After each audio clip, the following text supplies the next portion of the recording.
coming. If you don't have a drink, go and get one, because you're going to be here for a hot minute. I have a lot to say.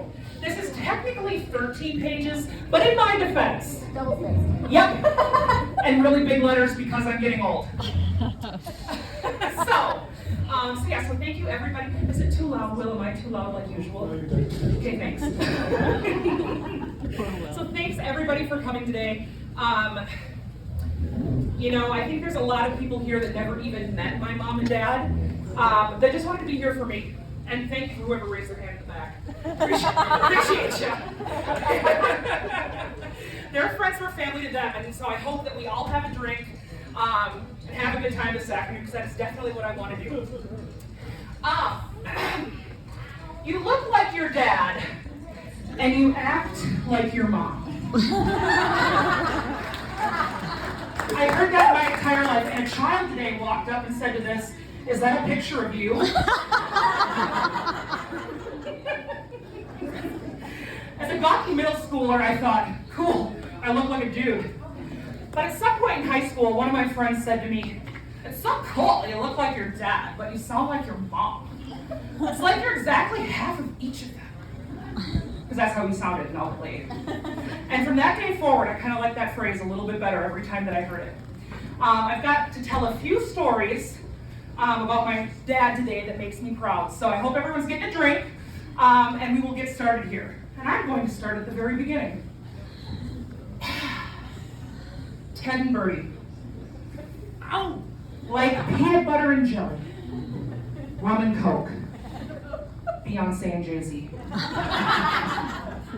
It's hard for me to write and oftentimes even think about Dad without thinking about my mom. They did not have the perfect marriage, but they truly did bring out the best in each other. I was really hoping for a podium, I'm not gonna lie. Mom was loud, boisterous. You heard her before you saw her. Dad, quietly standing or sitting beside her, letting her have her fun, ready to throw a dry, sarcastic zinger her way at any point. And how they met really set up the dynamic for the rest of their lives. Picture this. That's for you, Erica. Rochester, Minnesota, 1974-ish. Mom has had a long day at St. Mary's Hospital, blowing off some steam with the other nurses at the bar. Dad also at the bar, closing a deal on some farm equipment. He's positioned at the bar, and Mom, the other girls are not getting served fast enough, so every 25 to 30 minutes, she dashes to the bar, loudly asks for a refill, physically bumping into Dad each time as she weasels between the bar stools to get her drink. On the third trip to the bar, this loud woman was interrupting this farm deal. And he says to this very infuriating woman, "Hey, if I buy your next beer, will you go away?" And she said, "You got it." The rest is history. After the farm deal was closed, he realized he was captivated by her long blonde hair and perfect smile. He needed to know more. And he asked her out for later that week, and she accepted. He nearly blew it when, like a creeper at the end of the first date, he asked her to marry him. To which she said absolutely not. And while most women would have run, she realized there was something a little bit different about him. And for the rest of their lives, oh, this is rough. I'm a professional. That's how they showed up for each other. Dad, calm, collected, impulsive, sarcastic. Mom, obnoxious, secure in who she was, slow to anger. They each knew when the other needed some space to cool off, and always ready with a joke to break the tension. After getting married, they had yours truly. Now, I say it's because they had perfection. They didn't need more children. But both of my parents would say it was because Mom had the pregnancy and delivery from hell. Potato, potato. Samesies. Dad found his way to Hollandale around 1986, and little did we know, this town would change all of our lives. Dad started driving semi for the local John Deere dealership, and this is where his love of John Deere only grew. He was offered a full-time gig, and off the little family of 3 went to Hollandale. Dad would continue to drive a semi-truck for sure, and then later, till he retired around 2017, various jobs around the shop. Now getting back to that semi-truck driver look. Sure, he had this look down. Good-sized belly, trucker hat, occasional butt crack making an appearance as he was hauling chains and making sure the brand new farm equipment was secure for the ride back to Hollandale. But in the cab of that truck, he was a man secure in his masculinity. Anything from Madonna's Immaculate Collection to Inya was being blasted down the road on tape. In the summer, I would be lucky enough to get invited on 1 or 2 of those trips to Moline, Illinois. We'd pick up some new tractors and combines to haul back to Hollandale. And I thought it was the coolest thing in the world to have Dad help me into that massive truck, break out my coloring books and Barbies, and hit the open road. A trucker's lifestyle was mind-blowing to an 8-year-old. A major highlight was stopping at a truck stop. This meant a few things. 1, we got to stock up on my corn nuts, Hostess pies, and RC Cola. And 2, it was time to eat at the truck stop restaurant. This is where I found my love of chicken fried steak. And the highlight of eating in the restaurant, there were phones in the restaurant booths. The cell phones weren't a thing. We'd call Mom right when we were putting food in our face. And I was certain no one had it so good. We'd then get back on the road, get to the crappiest hotel, which I again thought was high quality. But when you're with Dad, there's no rules. There's no bedtime. We need to watch TV. I'd take a shower to wash the road off, and Dad would find what we'd watch. This trip, Stephen King's It had just been made into a TV movie. I'd seen the previews. I wanted to watch it. Mom vetoed it. I was destroyed. That night I came out of the shower ready for TV. Begged my dad for some coins that we could put in the slot beside the bed for the ride, because it was a classy hotel, and asked him what we'd be watching. But Dad had a plan. First, we're going to call Mom, tell her how the day went. She was immediately grossed out by the vibrating bed. He let her know it's all part of the experience, and she could tell that I loved it so much she stopped bothering. When we hung up, he broke the news. We were gonna watch it. One rule, we can't tell Mom. I was in, glued to it, also completely horrified. I was so glad Dad and I were in the same room that night because there was no way I could have slept alone. The pickup of the equipment the next day went great. We were back on the road home. I had so much to tell Mom when I got there. I was a changed woman from my time away. She arrives that night and I was gushing about the time we had, and I went to bed exhausted. Woke up in the middle of the night, dreaming of killer clowns. To which Mom said, "Your father let you watch it, didn't he?" The gig was up. One of Dad's proudest achievements, even though he'd never say it, and he'd say it was no big deal, was becoming the mayor of Hollandale. For those of you not from Hollandale, the community is just as Dutch as it sounds. At the time he ran for mayor, the city had 289 people, no stoplights, and is a proud farming community. And no people. Got that right. Dad noticed after living in this town for 2 years, there was something severely lacking. Cable TV.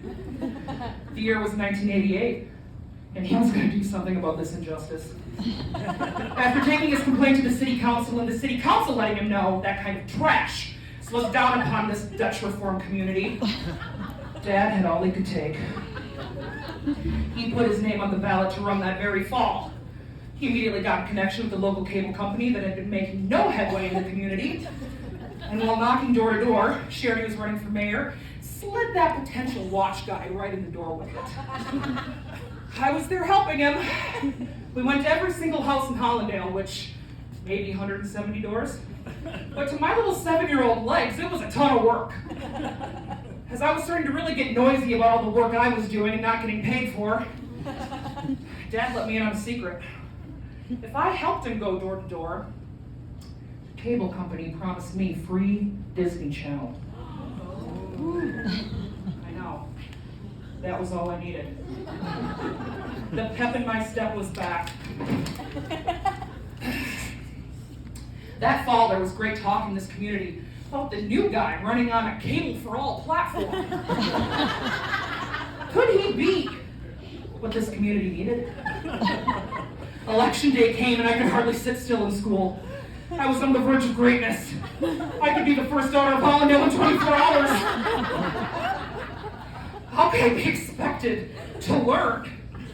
The minute Dad got in the door at 5:30, I asked if he was mayor. To which I learned the Minnesota polls close at 8 p.m.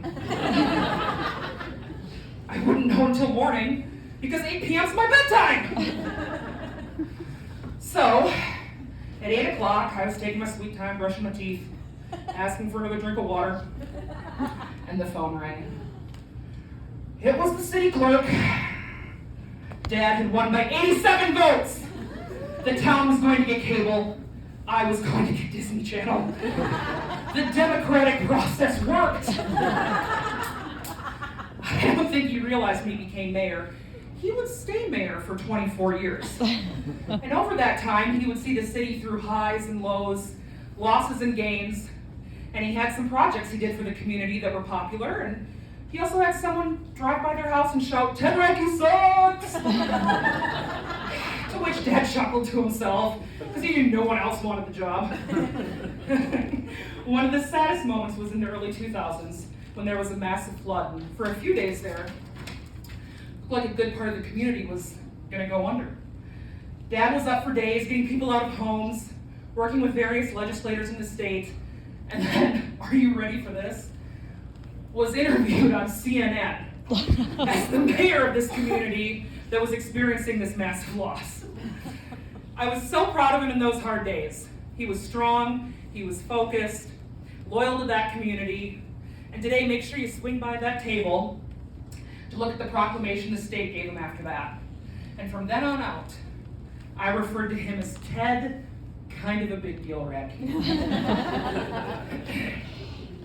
There were times when I was planning this event that I felt like a fraud. I made it known that Dad and I hadn't seen eye to eye when he got remarried.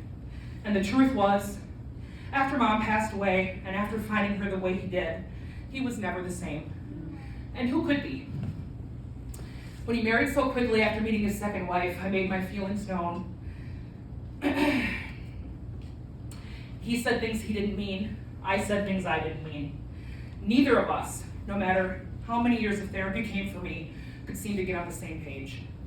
I knew, however, that he loved me, that the dad who raised me to be independent, respect everyone, no matter their race or background, was in there somewhere. Just like my short quips and occasional rude things I said to him over those 8 years, he knew I still loved him.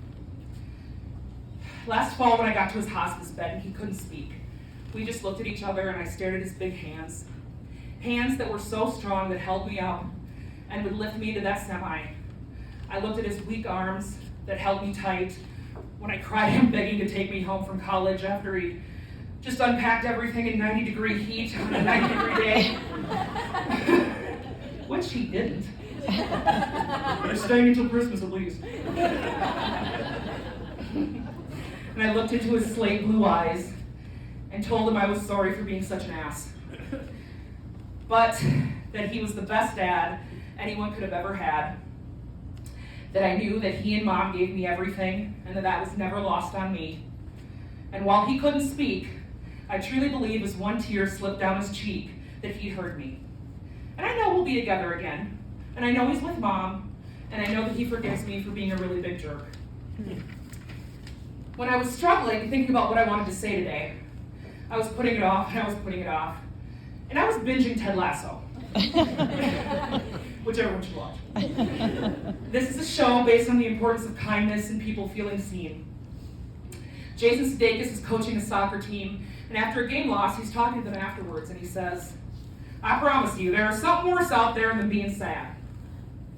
And that's being alone and being sad. And ain't no one in this room alone today. And that statement stopped me in my tracks. And in dreading writing this and wanting to say the right thing, I forgot for a moment the most important lesson that I've learned.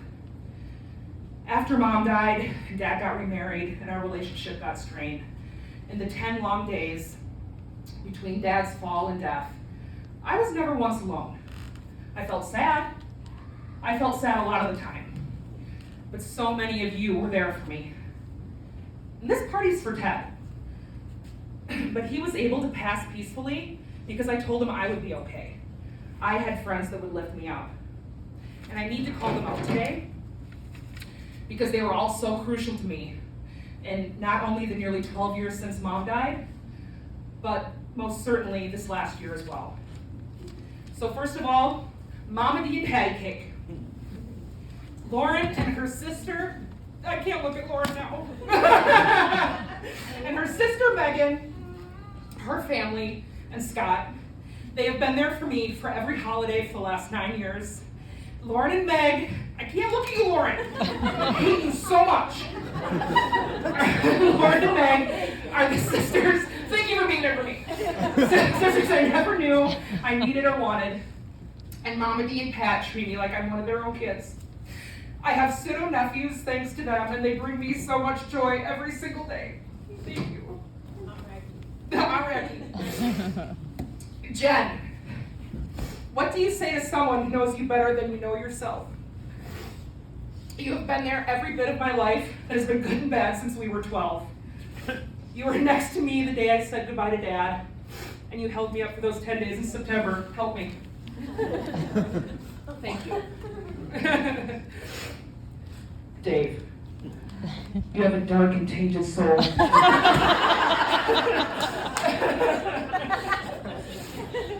You're my brother from another mother. You loved my parents and knew them well. And thank you for reminding me. Dad never stopped loving me, and I him. We just got a little bit lost.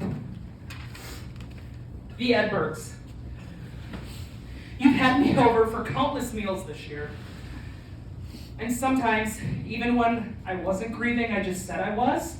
So you had me over for dinner. You've been a constant, and I'm so thankful for you and your food. Kelsey and Ann, you lunatics.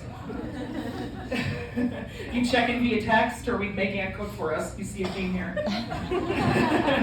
You both have the wisest words, as well as an ability to turn right on your heel and say some of the most hilarious and inappropriate statements in your next breath. I thank you. But I think Ted Lasso would agree. I am most definitely not alone. So many more I could thank, but this thank you isn't just from me. It is from my parents. They thank you for being here for me. I thank you for loving me. And thus, even if you didn't know Ted and Bertie, loving them by default. So finally, let's get to our toast. I'll wrap it up. Raise your glasses. To Ted, to Dad, we're here because of you. You touched our lives in any number of ways. Thank you, Stone. To the best dad, friend, and John Deere superfan there was. Ted, today is for you. Cheers. Cheers. Cheers. Thank you for coming, everybody. Woo. Thank you. Thank you. Mike, did you? Nope, sure didn't. Yes, I'm Dave. Oh, God. The brother from another mother. Uh-huh. Yeah, the dark and tainted son. I had a speech that I was going to write out, but I just decided I'm going to wing it. Oh, Jesus. But I'm going to be brief. I know we're here to honor Ted, but I feel we need to honor the best of Ted and Bertie, which is Megan. Oh, okay.